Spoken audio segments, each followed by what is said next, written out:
At di ba nitong nakaraan, sina Congressman Toby Chanco, pati yata si Kong Egay Erice, nag-move na ipatawag siya paharapin sa committee hearing. Well, tama po, and that was kumbaga overruled by the committee dahil hindi naman po yun yung subject natin ng hearing ng TICOM. So, it was not the subject. And at the same time, the call for investigation ay yung para sa mga maanomalyang kontrata, lalong-lalo yung mga ghost project doon sa Bulacan. Well, so hindi nga na-ruled out pala ng committee chairman yung motion na yon.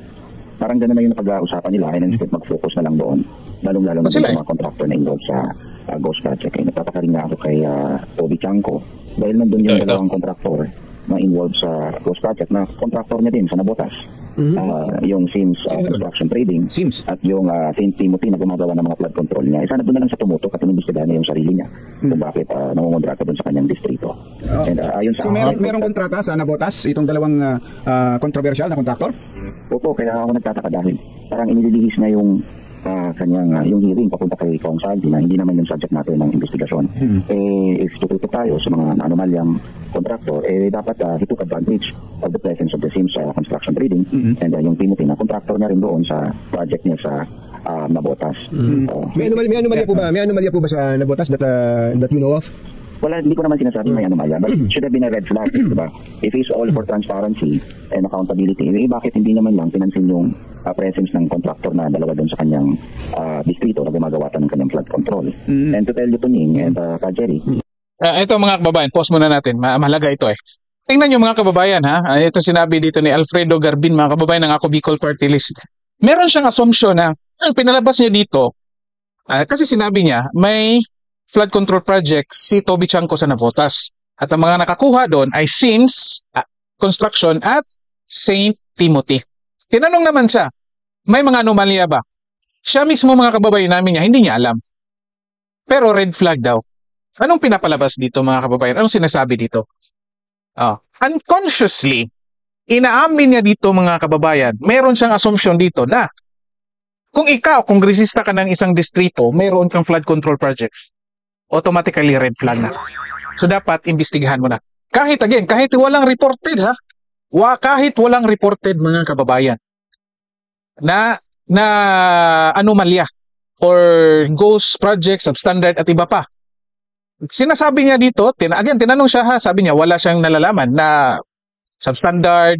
Basta pasok doon sa dalawang kontraktor na yon at sa distrito ni Toby Chanco. So dapat rin daw imbestigahan. So may assumption na may kababalaghan. Siya mismo. Ito kay Toby Chanco lang mga kababayan. Assuming, totoo yung sinasabi niya, assuming na mayroon talagang anomalya, paano na lang kaya yung ibang distrito na ang lalaki ng proyekto? Lalong-lalo na yung mga ipinasok ni Zaldico mga kababayan na worth 13 billion for 2025 alone. Ha? Dito, ito yung sinasabi ko mga kababayan. Kapag naglalaglaga na, ngayon nilaglag ni Toby Chanco si Zaldico, ngayon, bumawi itong Ako Bicol Party List through Representative Alfredo Garbin. Bumanat din siya. At ito ngayon, galing sa kanyang bibig, yung assumption na kapag merong ganitong project, ang isang kongresista may assumption na may mga kababalaghan dyan. Ito, patuloy natin. Yung ginagawa na project na yun ay part of his insertion sa 2025 ayan. to Sims Trading.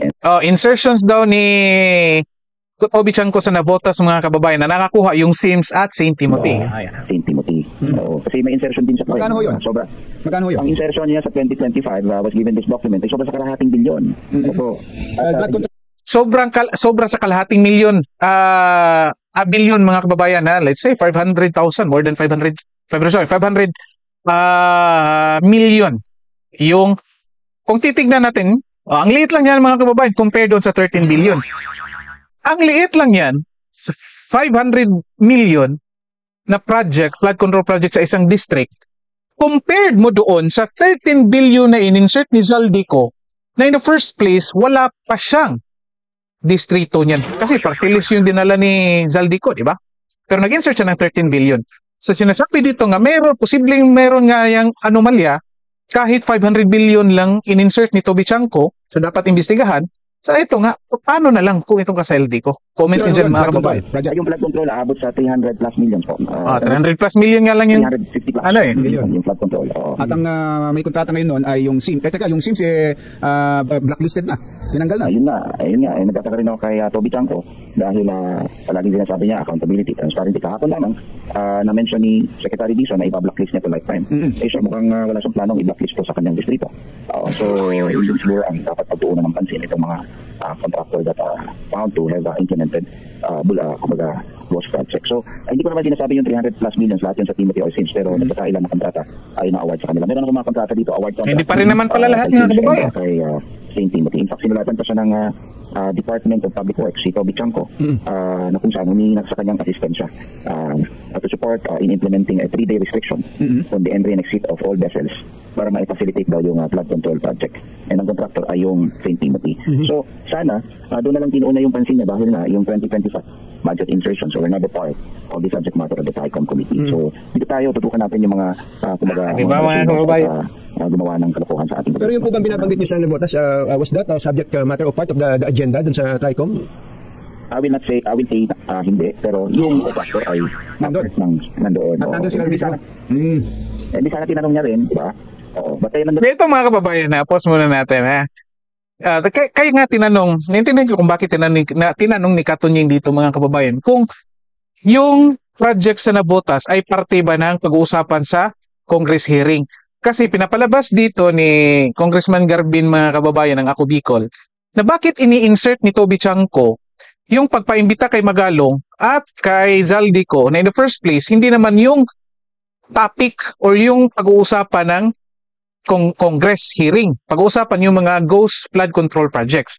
So, nililihis daw ni Toby Chanco. Instead na yun yung pag-usapan. Pero ito ngayon, booking sa dito.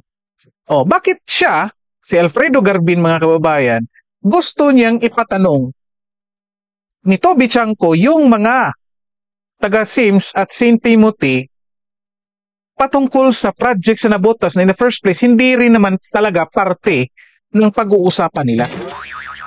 Ganito, nagkabali-bali na itong reasoning ni Alfredo Garbin dito mga kababayan. Ewan ko lang kung napapansin, naririnig niya ang sarili niya na nagbumukha na siyang tanga sa pagdepensa dito kay Zaldico mga kababayan.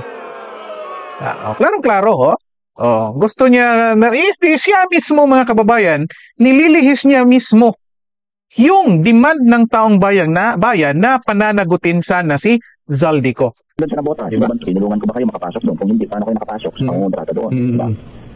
With all due respect, Congressman Garbin, gusto ko lang sabihin, ang naririnig ko ngayon sa inyo, you are sounding like may irregularity ba sa pagkakaroon ng kontrata nitong St. Timothy at ng SIMS sa Navotas? Kasi yun ang dating sa akin, bakit sila kailangang investigahan if there is no problem with the contract or the process of awarding the contract to them, na sabi niyo dapat ay sinamantala na ni Congressman Toby at that particular government. You're talking about insertion na ibinabato nila kay Kong Sally. So, I have here a document which shows his insertion na halos sa kalahating bilyon. And part of the allocations of his insertion for 2025, ang taker nun, ang nanalong bidder ay yung dalawang contractor na na-involve ngayon sa Ghost Project. So yun ang ating punto. So gusto niyo po bang inamin talaga mga kababayan, inulit talaga. So ano lumabas dito? Kasi nga ito, mukhang you sound like na bakit mo pa imbestigahan na wala namang reported. Kasi inamin niya na, kasi Toby Chanco nag-insert, yan yung insertion ni Toby Chanco at ang nakakuha itong mga contractors na ito. So meron talagang assumption mga kababayan na yung kapag yung kongresistang nag-insert ng proyekto dyan, most likely may kaugnayan yan sa mga contractors at posibleng may natatanggap yan galing sa mga contractors. Galing sa kanyang bibigyan. Of course, hindi sinabi yung kung ano sinabi ko, pero yung laman mga kababayan, yan yung ibig sabihin niya. So kaya dapat daw imbestigahan kasi insertions yan ni Toby Chanco sa Navotas. Kahit again walang reported dyan. Wala pang reported. Pero gusto niya dapat na paimbestigahan kasi si Toby Chanco nag-insert. Yung nakakuha, yung SIMS Construction at St. Timothy. So ito ngayon. Kung gamitin natin yung kanyang logic na ganyan mga kababayan. Balikan natin, tingnan natin yung pinagawa ni Liza Marcos mga kababayan para yung isang building na nakuha pa rin yung Diskaya. Sinong nagpagawa nun? Liza Marcos. Sinong nakakuha? Yung mga Diskaya. Then, assume natin na ganito. Oh, si Liza Marcos naggawa ng proyekto, nakakuha Diskaya, so most likely may anomalya dyan. May kumita dyan. O, diba? Ganito yung logic niya. Apply natin dun kay Zaldico. Yung sinabi niya dito kay Toby Chanco, 500,000 mahigit lang. More than half a billion. Yun na nga, paano na lang? Yung kung kay Zaldico nung 2025 pa lang na 18 billion pesos mga kababayan na in-insert niya. Hindi natin alam. Kaya nga gusto nating malaman kung sinong mga kontratista ang nakakuha doon sa 18 billion na project worth of projects na yun. Kasi itong congressman na aso niya ay may assumption na kapag yung kongresista nag-insert ng projects, kumita yan galing sa mga contractors. Booking siya dito, huling-huli siya dito, mga kababayan. Ito, patuloy natin. Investigahan yun. Gusto niyo po bang isama na rin ng TRICOM na investigahan si Congressman Toby Chanco, just to be straightforward po? Ito. Investigahan niya sarili niya muna bago yung TRICOM kasi yung TRICOM naman for the proper courtesy sa mga House members. Yun po iniingatan natin. It's a long-standing tradition na may investigahan o as much as possible, huwag mo gawing resource person yung sarili mo. So, yun yung ating pinupunto ngayon. Now, it is after those full insertions. Bibisigatin mo na yung sarili niya, yung insertion niya, may pinasok na sa 2025, ang dalawang taker doon, ay nai-involve sa mga naman yung ghost projects. Pero hindi ba ninyo ulit may problema yung mga projects na yun na hinawakan ng dalawang hindi pa natin what is waiving yung inaakusan. Ito, pause muna. Stop na muna natin dyan mga kababayan para hindi masyadong haba yung video natin. Ito pag-usapan natin ng mabilisan lang. Ang problema dito mga kababayan, yun na nga, pinapalabas dito ni si Toby Chanco, may insertions more than half a billion. And then, kahit walang nangyari or na binabalitang anomalya or issue sa mga proyekto ng mga contractors sa nabotas, gusto niya pa-imbestigahan kasi insertion niya ni Toby Chanco. Okay? So again, may assumptions na may issue dyan. Again, half a billion lang. So bakit hindi natin imbestigahan si Zaldico na nag-insert ng 18 billion for 2025 alone? Hindi pa kasala yung 2024 ha? Okay? So mukhang kinukumpirma dito ni Congressman Garbin mga kababayan na meron talagang mga ganitong nangyayari dyan. So ang problema ngayon, yan nga, maganda din yung tanong ni Katuning mga kababayan gusto nyo bang papatawag natin si Toby Chanco? In fact, mga kababayan, kung kumita talaga si Toby Chanco dyan, hindi dapat talaga imbestigahan, di ba? Pero ngayon, dapat pa imbestigahan si Toby Chanco. Ngayon, lumabas mga kababayan na tradisyon pala nila na hindi dapat imbestigahan yung kanilang mga miyembro.